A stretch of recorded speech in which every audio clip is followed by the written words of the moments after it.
असली वर कौन? पांचवी कहानी।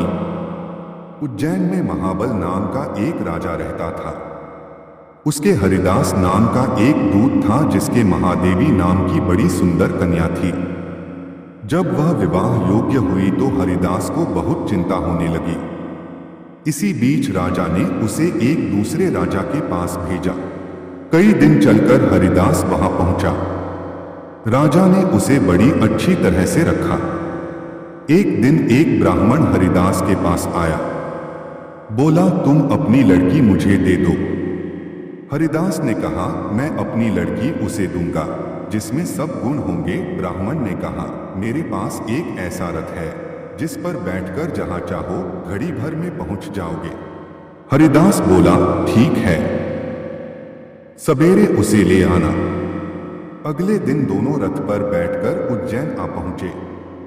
दैवयोग से उससे पहले हरिदास का लड़का अपनी बहन को किसी दूसरे को और हरिदास की स्त्री अपनी लड़की को किसी तीसरे को देने का वादा कर चुकी थी। इस तरह 3 वर इकट्ठे हो गए। हरिदास सोचने लगा कि कन्या एक है, वह 3 है, क्या करे।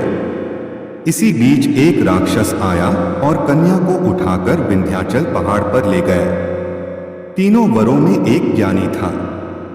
हरिदास ने उससे पूछा तो उसने बता दिया कि एक राक्षस लड़की को उड़ा ले गया है और वह विंध्याचल पहाड़ पर है।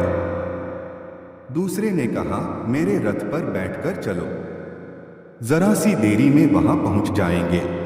तीसरा बोला, मैं शब्दवेदी तीर चलाना जानता हूं, राक्षस को मार गिराऊंगा। वे सब रथ पर चढ़कर विंध्याचल पहुंचे और राक्षस को मारकर लड़की को बचा जाए। इतना कहकर बेताल बोला, हे राजन, बताओ वह लड़की उन तीनों में से किसको मिलनी चाहिए। राजा ने कहा, जिसने राक्षस को मारा उसको मिलनी चाहिए, क्योंकि असली वीरता तो उसी ने दिखाई।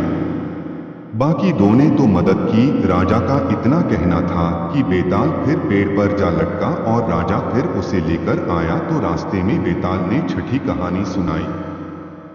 दोस्तों, अगर आपको हमारी ये कहानी पसंद आई तो लाइक करिए, सब्सक्राइब करिए। धन्यवाद, नमस्कार, थैंक यू।